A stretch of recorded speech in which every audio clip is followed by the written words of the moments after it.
আসসালামু আলাইকুম এভরিওয়ান, কি অবস্থা সবার? আর এদিকে হচ্ছে বাচ্চারা খেলা করতেছে, মানে এগুলার আর কোনো কাজ নেই আর কি। আর প্রত্যেক দিনই কুমিল্লাতে বৃষ্টি হইতেছে, মানে বুঝলাম না। আর বাসাটা অনেক সুন্দর লাগতেছিল।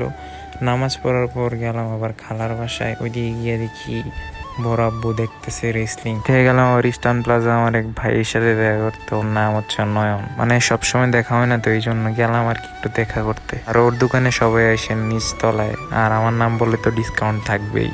তারপর গেলাম আবার কান্দির পার, রাব্বি নাকি একটা শার্ট কিনবে। বন্ধু সিটিতে গিয়া গেলাম জাজবিতে। আর জাজবি কিন্তু এখন গ্লেজি হয়ে গেছে, জাজবি আর নাই।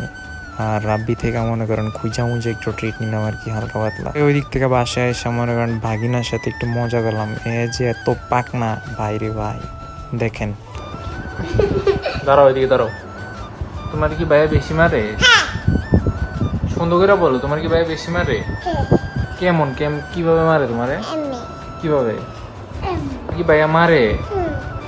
হ্যাঁ, ভাইয়া কি তোমার ছোট না বড়? বড়। তো তোমার ভাইয়া মারতো না? কেন কেন মারবে? এমনি মারবে না? না, মারলে তো ভালো। হ্যাঁ, अरे कहना क्या चाहते हो? তো মারলে ভালো, মায়ের খাইবা তুমি, সমস্যা নেই। মানে সে আমার বলতেছিল যে আমার মোবাইলে ছাগল দেখবো কিনা, আমি একটা ছাগলের ছবি তুলছিলাম এই জন্য। এদিকে দেখো, তোমাকে কি ভাই মারতে পারবে না? মারতে পারবে না? পারবে। কিভাবে মারে ভাইয়া তোমাকে? ভাইয়া তুমি মেরে দাও।